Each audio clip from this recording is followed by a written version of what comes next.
important to know these questions? No. I mean, there's scientific curiosity. Okay.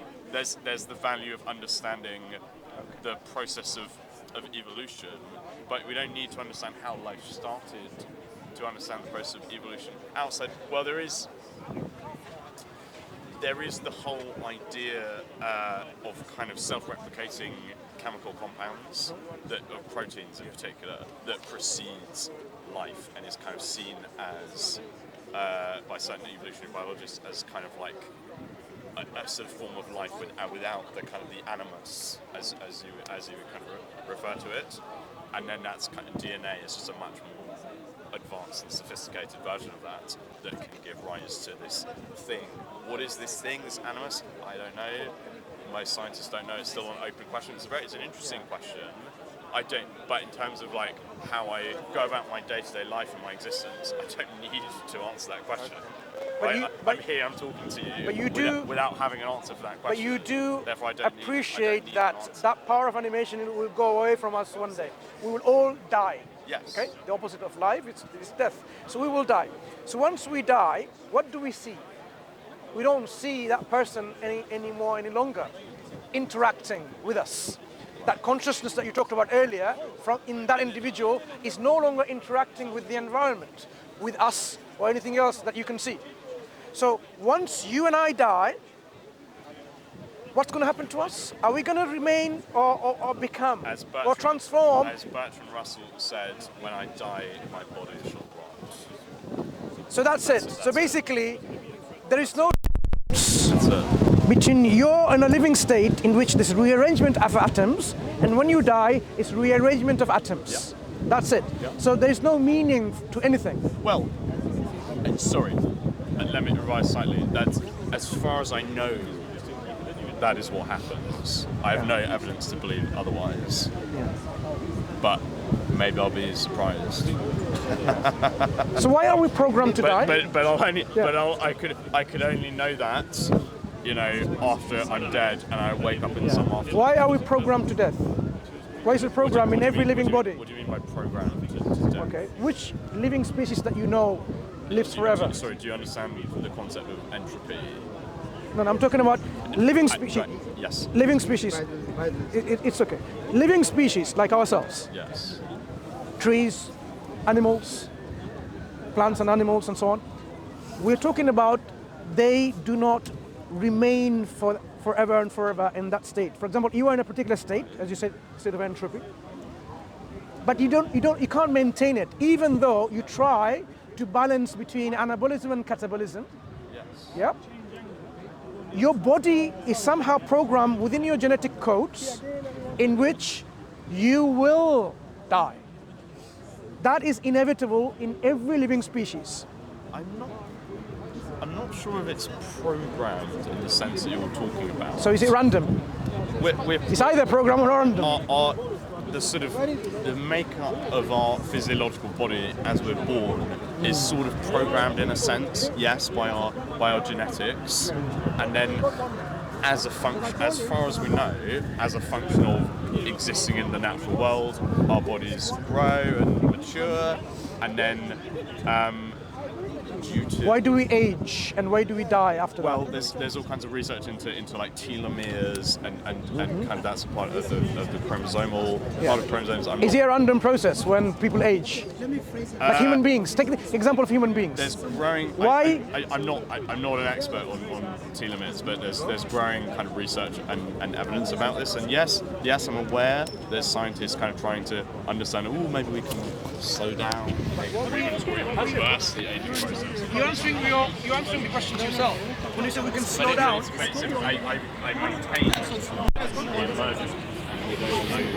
But what I'm saying is, you were already answering the question. People, when they want friendship and companionship, they don't say, I want just to be my friend today only. They want to say, I want you to be my friend forever and forever. Of course. Correct? But you believe there's an afterlife due to Islam, right?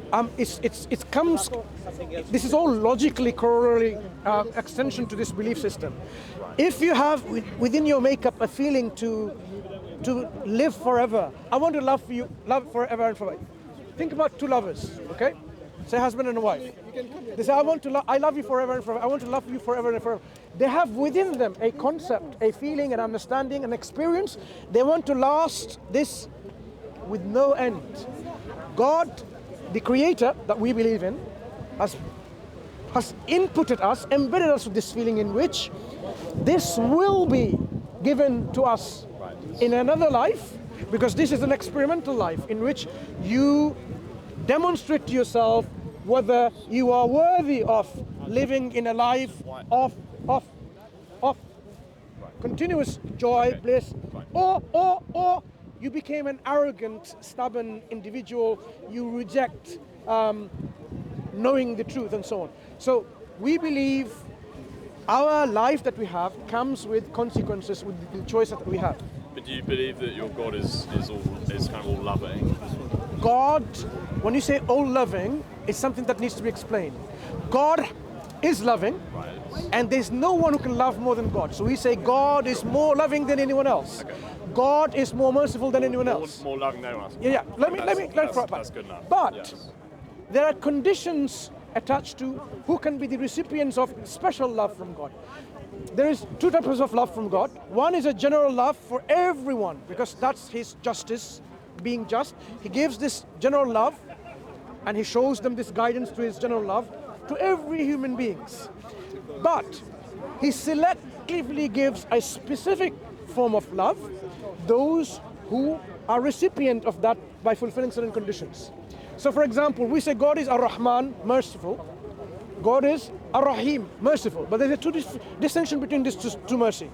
One mercy that encompasses everyone in a general sense. Another mercy is that extends only to the believers.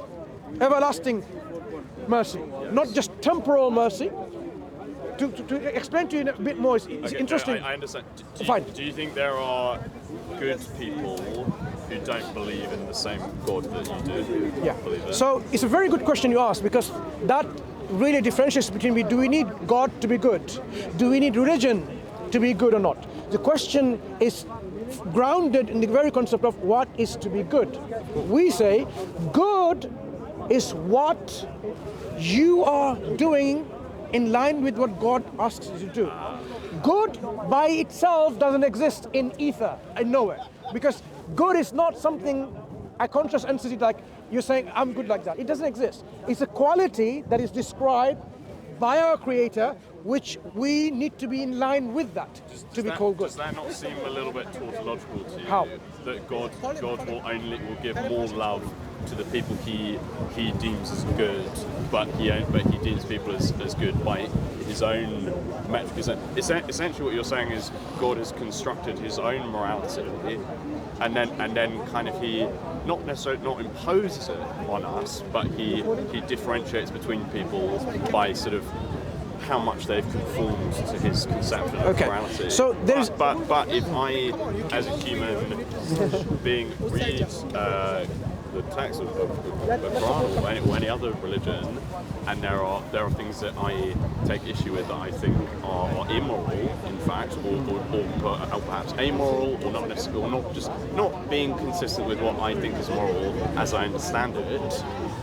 Do you not see why I kind of have an issue with that? And would God accept such people into this afterlife? So let me understand what you just said so far. The concept of good, and why you have an issue with God dispensing his certain attributes more in a quantitative way on some than the others. Let me give you an analogy, a scenario to understand that. Suppose all of us work for a company, and we have the company who's going to give us the wages, right?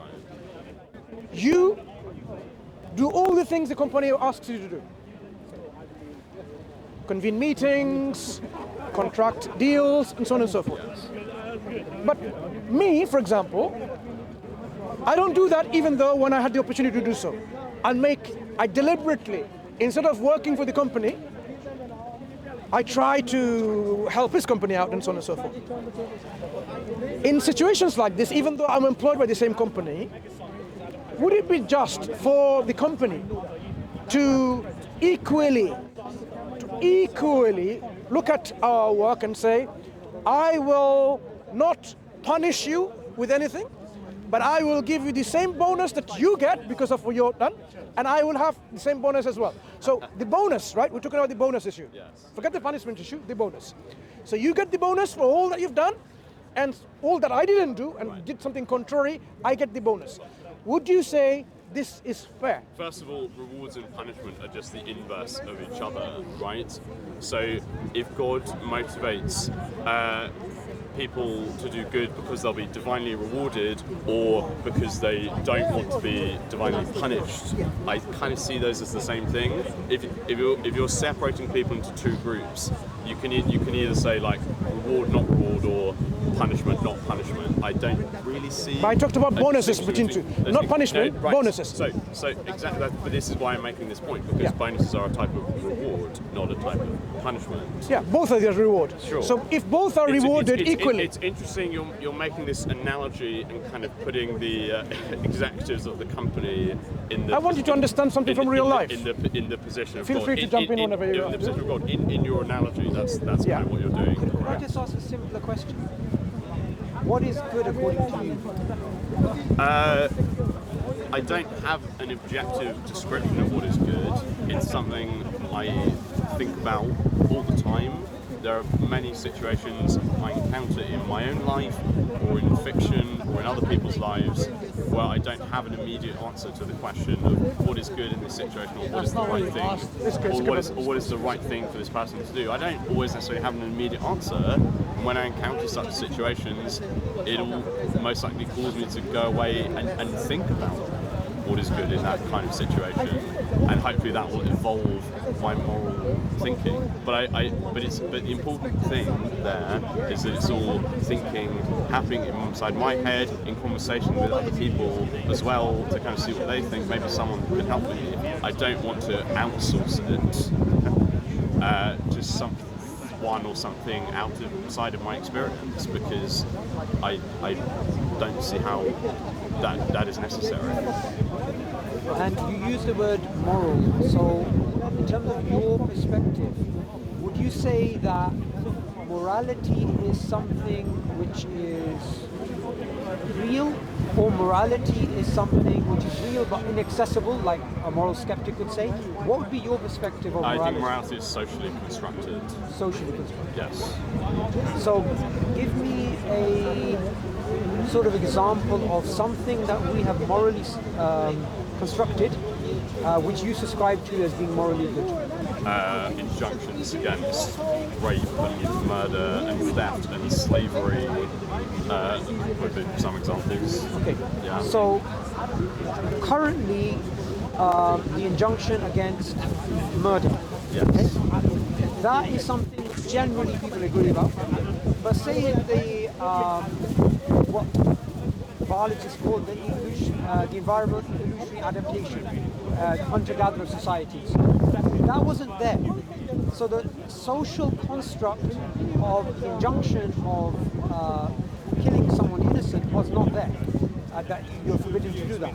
At that point in history, would you say it was morally permissible to kill somebody, or would you say that there is a morality which is... This is a rather sort of like a progressivist or kind of Hegelian, if you're familiar with Hegel, sort of way of looking at history, the idea that kind of human civilization is kind of always progressing in terms of its morality, its ethics, its technology, its culture, all these kind of things. If you assume that human civilization as a whole, obviously it's disparate, but as a whole is kind of monotonically advancing, then we can kind of look back on hunter-gatherer societies with our modern ethical standards, and we can say that that's wrong. But yes, obviously from the perspective of hunter-gatherers at the time, they were tribal by definition. Yes, and if people came and attacked their tribe, they did things to not only defend themselves and the people of their tribe, but to assert dominance over the other tribe. Now, obviously, I and hopefully everyone has all kinds of ethical issues with that today. But on the other hand, without that kind of virility, that sort of like desire to be assertive to live, maybe we wouldn't be here. So I don't know. In terms of more recent examples from history, where we have a lot more specific accounts of specific people and specific events, I think it's much easier to give a judgment on such things. But yes, of course, part of my idea of morality being socially constructed is that it changes over time. So would you subscribe to say the view of the moral zeitgeist, which people like Richard Dawkins speak about? Because you sort of alluded to that, that there is some direction that we are headed towards. Would you say that that is historically and sociologically what we see in the history of humanity? Maybe we should. So if we take something like the Greeks, right? The Greeks were more egalitarian than, you see, we have a counterexample, right? Now, important thing in that progressive view is I said that the advance of human civilization is monotonic. I do not necessarily agree that the progressivist history is correct. I don't think it is always monotonic. I mean, just think about, the fall of the Roman Empire, the burning of the Library of Alexandria, and all the kind of knowledge that was lost then, and then we had the Dark Ages in Europe, and yes, for centuries, the Islamic nations. Why don't you stand there, because we can barely hear anything. Oh, sorry. Stand in the middle, yeah. In the Middle East and Northern Africa, They can't hear, that's what I'm coming flourished. Sure. They were from kind of, I don't know, 600 to 1200 AD. The Islamic world was kind of, along with China, was the world leader in terms of like mathematics and engineering and all culture, all these things. Yes. So it's not monotonic. Yeah. Okay. So we can agree there are some anomalies in that theory. Yes. Would you subscribe to the moral zeitgeist though as a idea? Would you say that this is something you believe in? Well, it depends.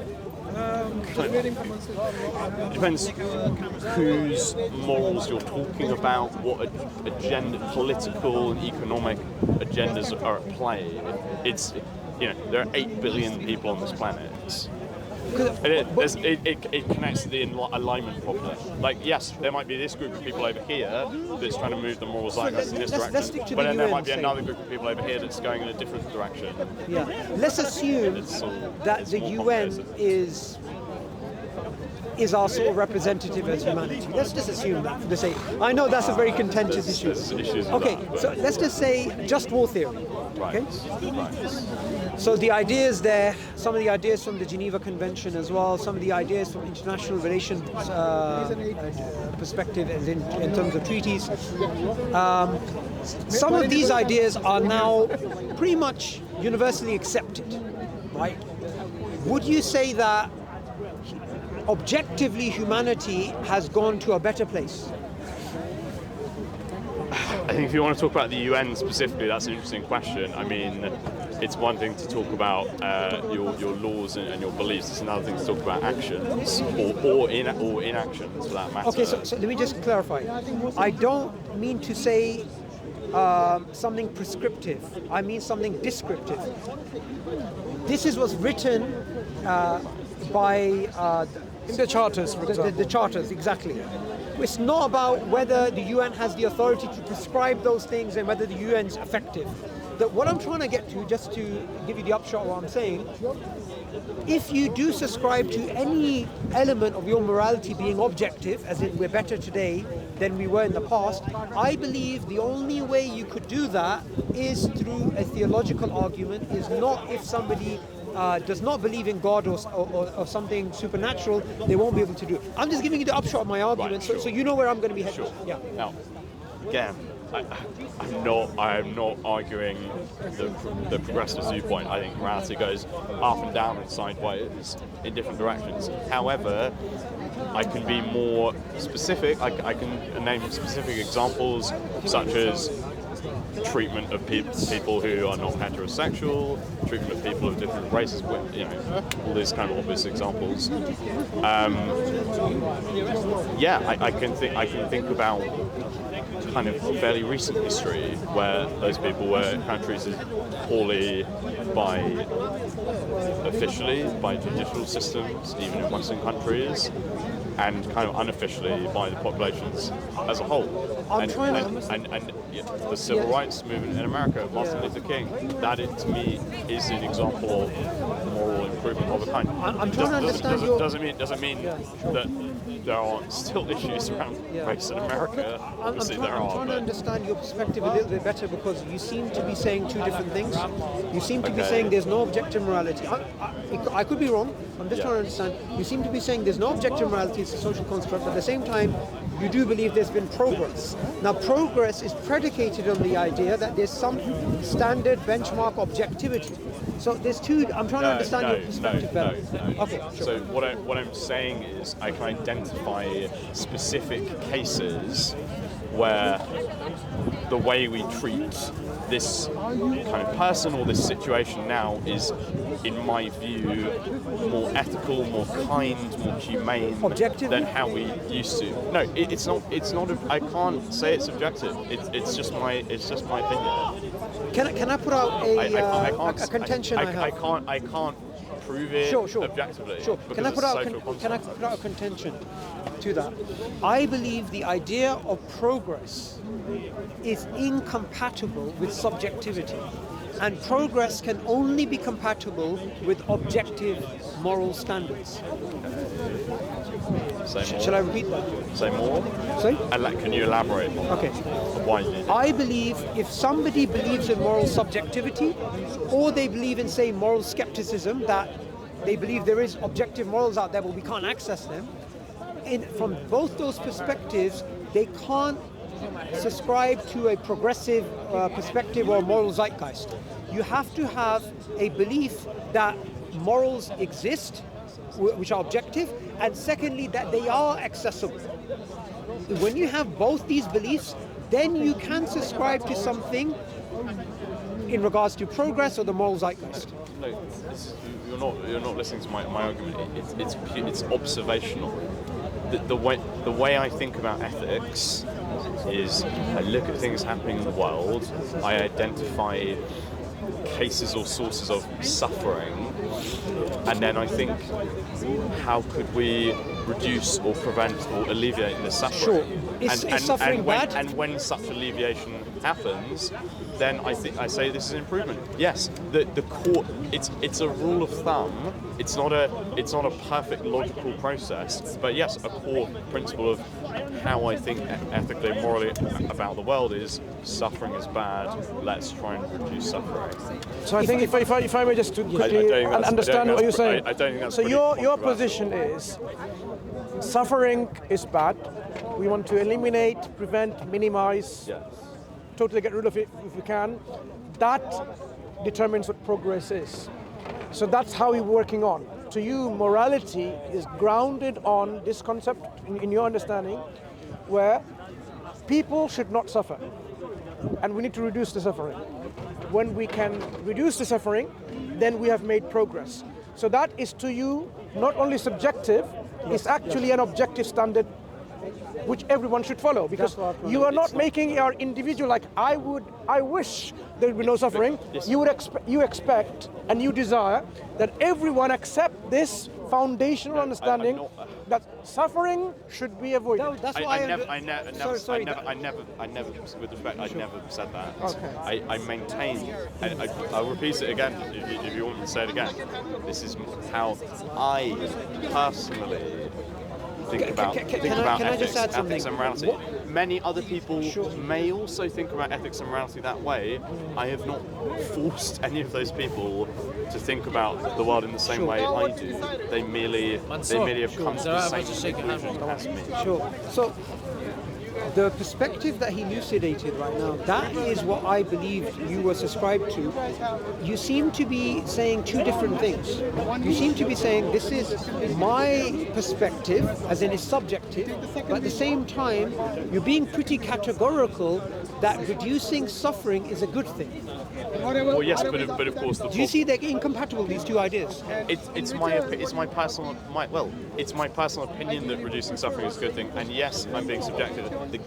The way those things interact is of the question of how we identify suffering, and that is also subjective, because there are many cases where we can think of where different people say one thing is suffering, what this isn't suffering, or this kind of, or in a slightly different way, oh, this kind of suffering is allowable, or this one isn't. I don't agree with that. I don't agree with that because I believe you're muddying the waters a little bit. There is some type of suffering which is hard to. It's hard to categorically say it's bad because say suffering when you're getting a tooth removed, you're getting that kind of stuff. We're not talking about that.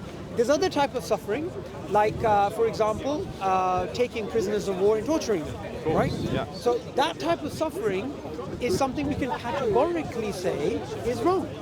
So that type of suffering, you would say... Yes, except it doesn't appear to be wrong to the people taking those prisoners of war, does it? No, but clearly, we don't really care. No, clearly, we don't really care what their subjective view is. We objectively want to impose the fact that this is wrong. No, we subjectively want to impose. That's my belief. Subjectively.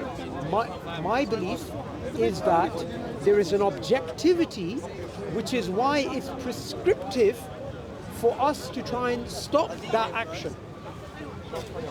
I don't think we need to refer to objectivity to come to that conclusion. So why would people want to share your views that removal of suffering is a good thing? Why would people agree and accept what you think is only subjective? Why would, for example, people out there... I'm not. Again, you're misunderstanding what I'm saying. I'm not asking anyone to agree with any individual ethical statements I make. The only thing I want people to do is to be able to think about ethics and suffering and morality. Can I give you an example? Wait, let me finish my point. In an independent way, not influenced unduly by any external sources. You might, read fiction or non-fiction. You might take in all kinds of sources. You might talk to other people about ethics and suffering, and those opinions you hear might influence your worldview. But ultimately, you need to form your own worldview and then keep developing that throughout. But how would you know something is better than what you already have?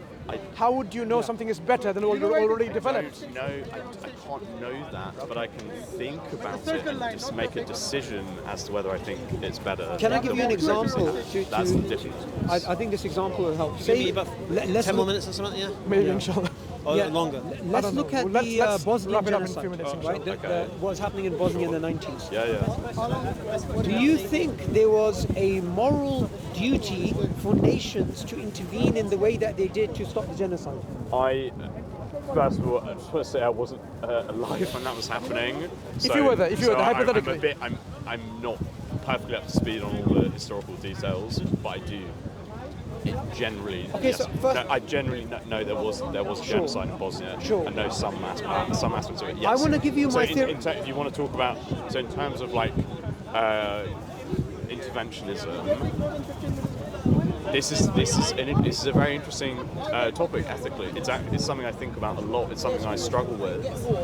I think, for example, that the American campaign in Vietnam in the 60s was a terrible, morally abhorrent war crime. And if you had power, would you intervene? 10 minutes? Inshallah. If say you were a you have to call us in 10 minutes so that we can go. Sorry? Remind us, anyone, Vietnam 10 minutes and then... It's obviously bad.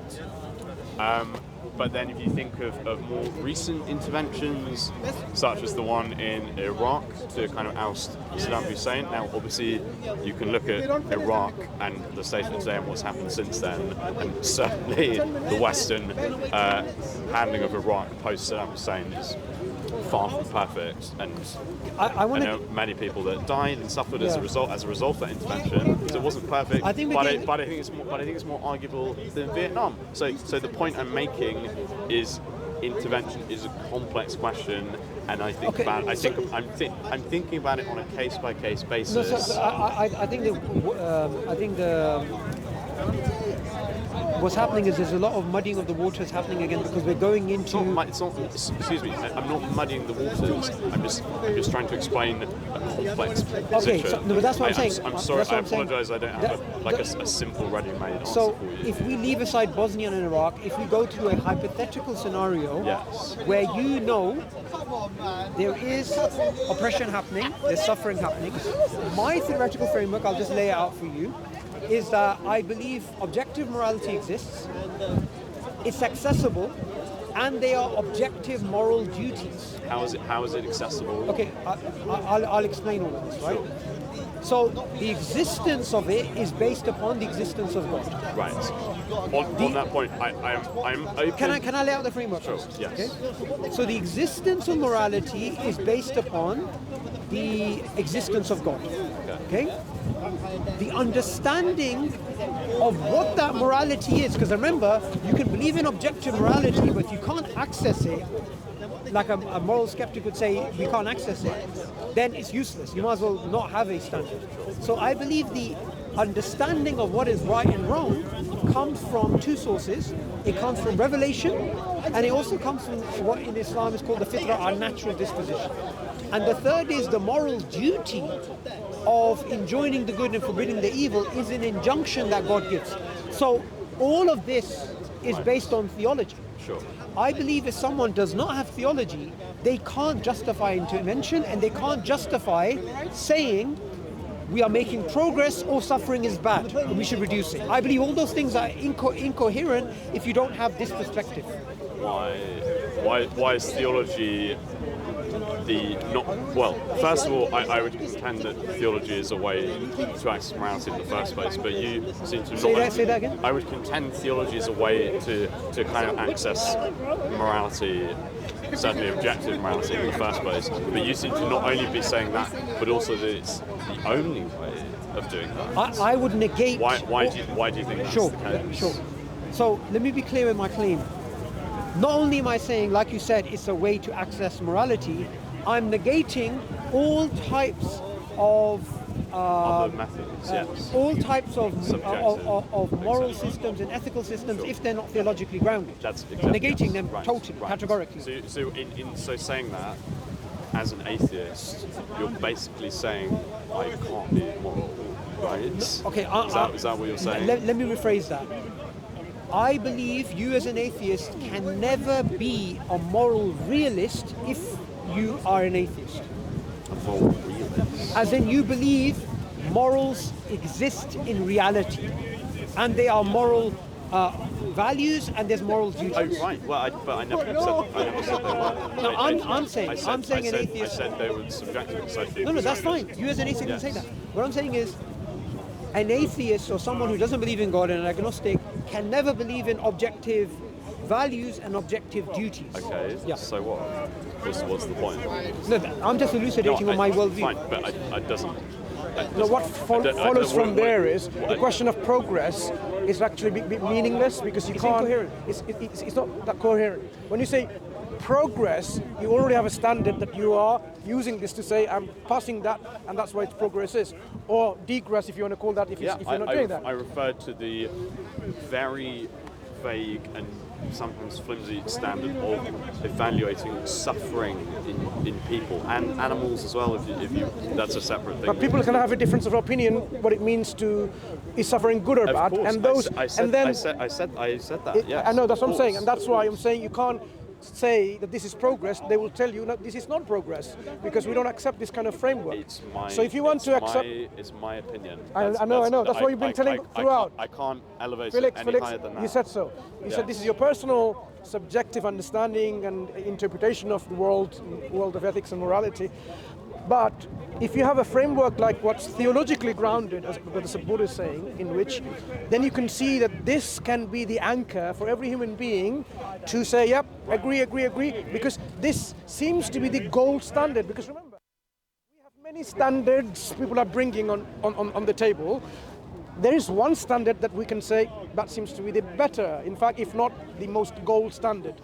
That is what theology does, giving that standard, but it has whole package. I need to respond to that bit. Sure. Because so first of all, I would not agree with that. Second of all, that would depend on the three suppositions you gave: the existence of God, existence of objective morality, the existence of objective morality, our ability to access it, moral and duties, our moral obligations, our moral duties. Imperatives, yeah. I mean, I would contend with all three of those suppositions. Okay, let's just contend with one. Without objective morality, there are no duties, and there's no point accessing it. Right. Not, okay. So if there's no God, then there's nowhere for you to get this objective. It simply doesn't exist. Right. Okay.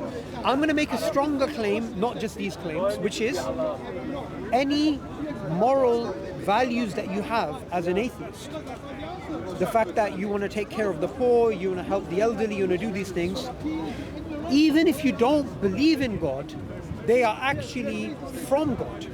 So in Islam, all human beings have been, and I'll give you evidence for this, all human beings have been created with an inner fitra, with an inner disposition, natural disposition to be kind. Okay. I know what you're And this goes in complete opposite direction to if the atheist fairy tale was true of how we came about. Sorry, fairy tale? As in what's the fairy tale? The fairy tale that we came into existence without a designer, without a god, and your explanation of creation is not a fairy tale. Yes, I believe it's true. Well, of course, you believe that. No, but I can I just finish my argument? Well, no, sorry. I didn't describe a fairy tale at any point in my argument. I specifically. No, I believe atheism I is a fairy tale. specifically maintain I cannot give a scientific or a rational or any kind of explanation for how the universe came into existence. No, you're talking about morality. Atheist naturalism cannot explain the origin of morals and ethics, and your humane values cannot be explained under an atheistic perspective. It can explain how they arose. There's only three theories. In terms of anthropology, right? We can look past. We can look at the beginnings of Homo sapiens or Neanderthals, hunter-gatherer societies, and then we can use anthropology to look at kind of early, like, nomadic and then agricultural societies, etc. And obviously the archaeological evidence for those kind of societies is very limited, but there are still things we can observe. I spent a lot of time studying the evolution of morality, right? I'll break it down into three different ways that they try and explain it.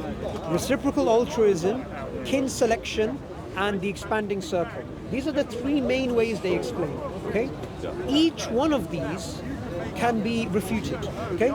So the first point is reciprocal altruism. So at rock bottom, we are supposed to be selfish from a Darwinian perspective. But the reason why we are kind... I see you misunderstood the meaning of the selfish gene. They're involved now in the discussion. I'm referring to the selfish gene, Richard Dawkins' book. Yes.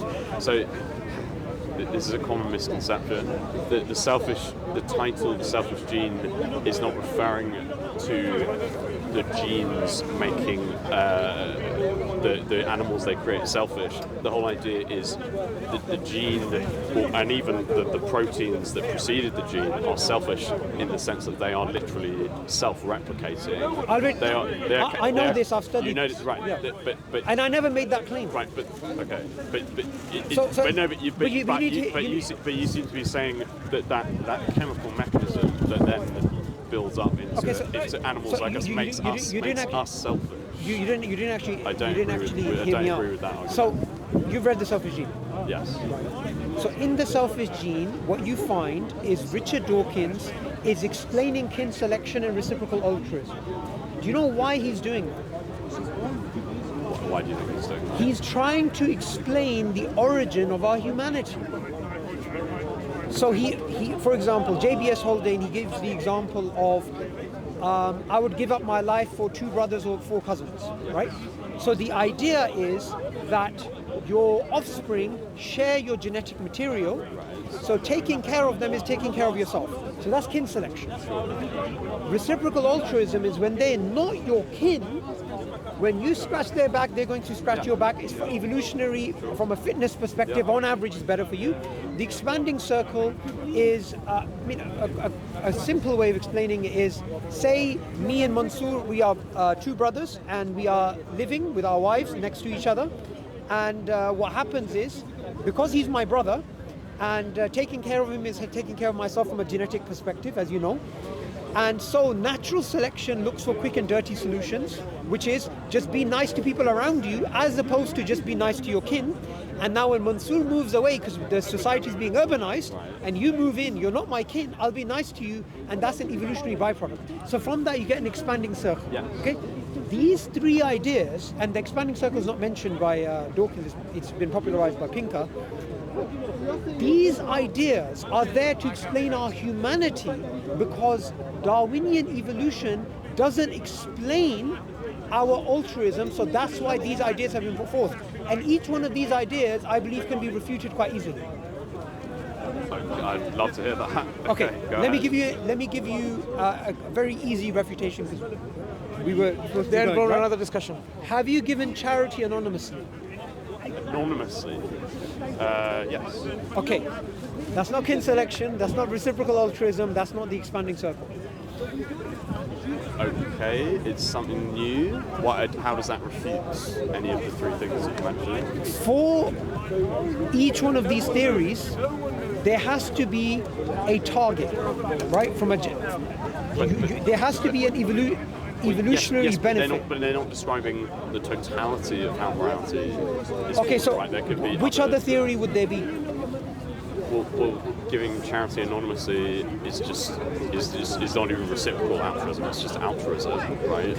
Okay, good. Without the reciprocal. How does that have evolutionary advantage? Okay, sorry. Is that the question? That's true altruism. True It doesn't altruism, need right? to. It doesn't need to have an evolutionary advantage. No. It makes me. But well, that's non-Darwinian, by the way. This is why I don't care that it's not Darwinian. But you were supposed to be defending how they can explain humanity, how they can explain these moral values. I never claimed. I never was trying to defend that. You were the one that raised Okay, it. so- and so- asked okay, me, so let me- and now, let me and put now it in you're a- asking me to defend it and argue. I said I can. opposition to it. I said I can challenge. That's I quite s- interesting. Okay, let me just recap. Way of- I said I can challenge these, and you said Changing show what me I how. said. I said I can challenge these. You said I'd like to see that. Yes, but you were the one that raised these. Okay. These Do you know why I raised it? Because Right. other than theism, the only way that atheism can try and explain morality is the Darwinian mechanism, unless you know of another perspective. I don't agree with that. We can again. This is what I don't know how many times I have to say this. Like, I exist in the world. There were people that existed before me. I'm not the first person who has thought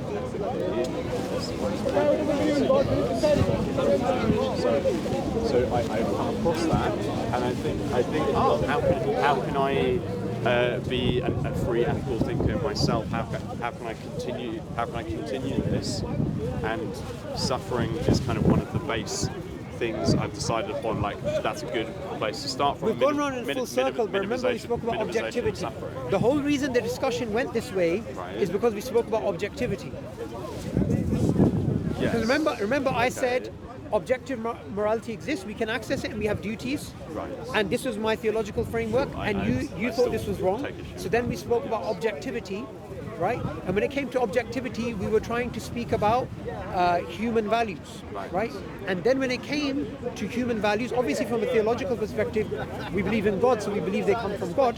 But from the atheist perspective, how would they explain these things? You can't take values from thin air.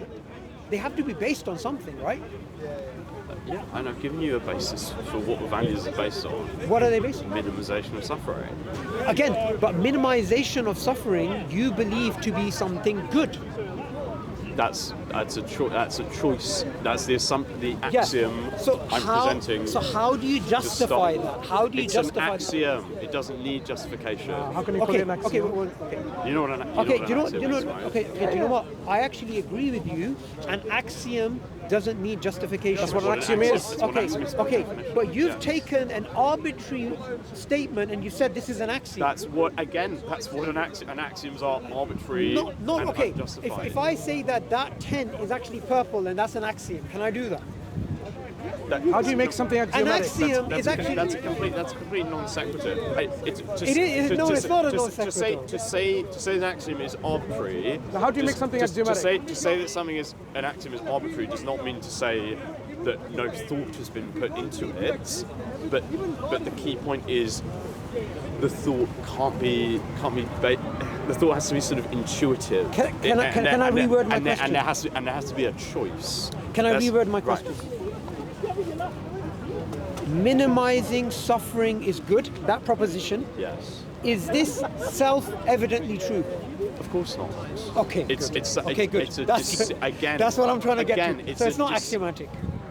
What do you mean? What do you mean? It's not self-evidently true. No, that's a misunderstanding of what an axiom is. Okay. Because I come from a mathematical background. In mathematics, we have all kinds of different branches of mathematics.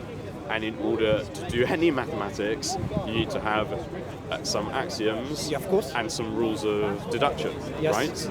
And then you can go and prove things, do all kinds of mathematics and stuff. Now, that is a formal language, a formal logical system. When we're talking about morality, that does not conform to formal logic. Why not? Because we're talking about things in the real world. It's not abstract. It's messy. Then you can't call it axiomatic. It involves. Proposition is different. Well, it's an analogous. Okay. I didn't mean an axiom in a formal logic sense. Okay. I'm making an analogous thing. I'm saying it's kind of an axiom in the same sense as it would be in formal logic. Sure. But I can't. But yes, I can't. So look, if you're a mathematician, you're a pure philosopher. Mathematics is the purest philosophy you can get, right? So let's just agree on something.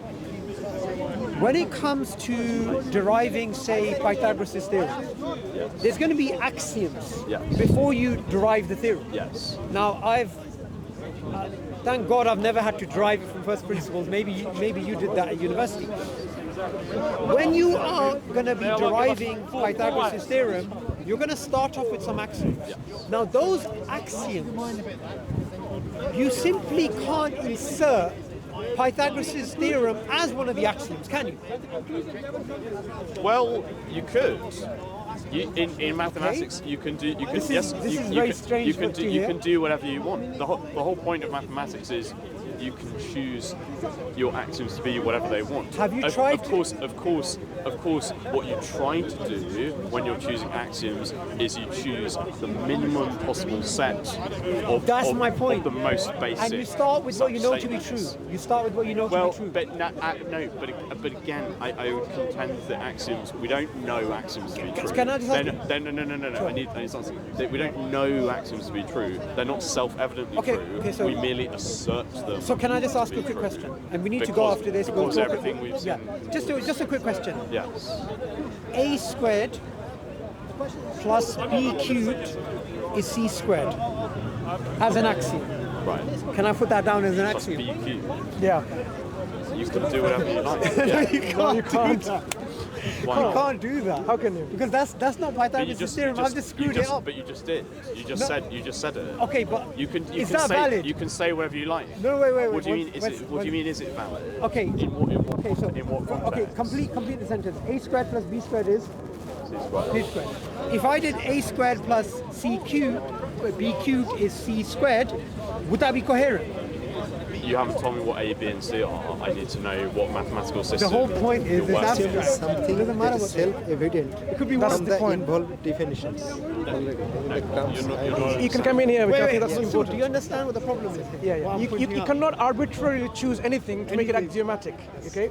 Axiom. Axioms. As you know, the gentleman here, the brother here, you share the same views in terms of physicists, mathematicians, you deal with axioms. So when you have axioms, there are something that is self-evident. From the definition. That's how the definitions are, and then you say, based on this, we're going to use our variables, and the variables will then give us certain answer, because axioms are something that you're known already. It's not unknown, is it?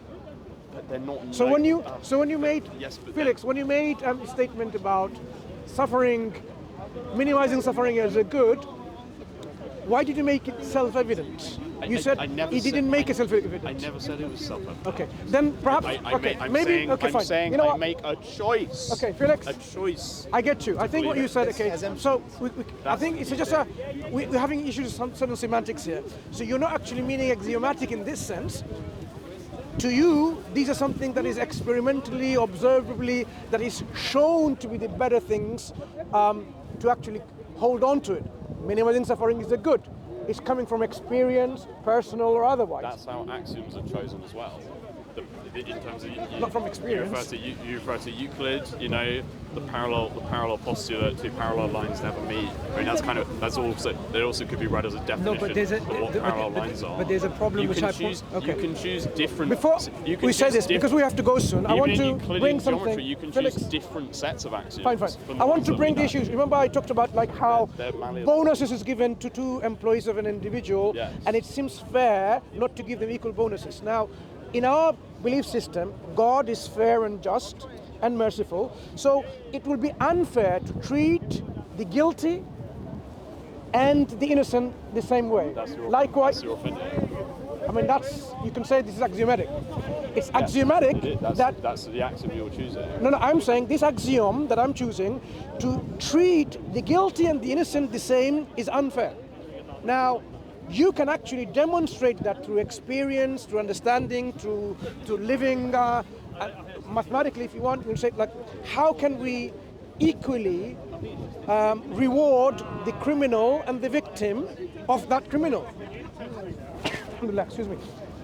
You can demonstrate that actually this is not a good position to take, and then you will agree actually the better position would be the guilty should be accountable for their crime. Yes. The innocent shouldn't be punished for the crime they didn't commit. In terms of the one life that I know we have, I'm a big, yes, I think it's a good thing to have prisons. I think it's good to have a justice system and for people to be convicted of crimes they've committed and people who haven't to be acquitted. And then I also think that for those people who are correctly convicted and sent to prison, that there needs to be some kind of rehabilitation system. Absolutely, Islam has that precisely. So they aren't just permanently, with rare exceptions, they aren't just permanently exiled from society. Very good. So you forever. Very good. So That redemption is possible. So Felix, you really have now an understanding of the Islamic systems of crime and punishment.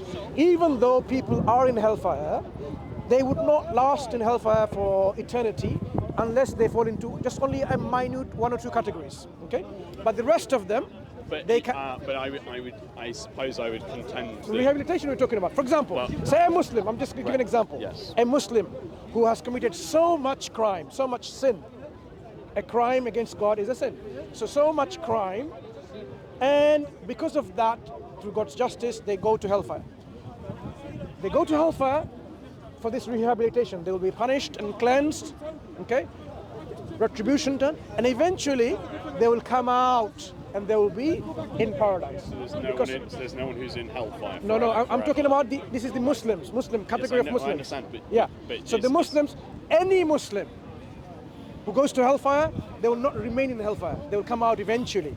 It may be billions, zillions, quintillion years, but they will come out. But not infinite. They will never have eternally never-ending punishment. Muslims, because of the prerequisite of their salvation, which is to worship and acknowledge God is the only one worthy of worship alone, and they submitted to that concept, they will come out of the hellfire and they will be in paradise. And when they are put into paradise, into this place of bliss, and if God asked them, did you feel any suffering? Did you know anything painful? They will say never.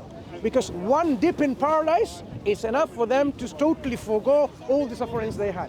So this is what we believe is, even though they are rehabilitated, This is their eventual reward because of their acknowledgement of the one created you. So because we have to wrap up, I want to just bring this to the attention where atheists often do not give too much of a priority to think critically on this issue.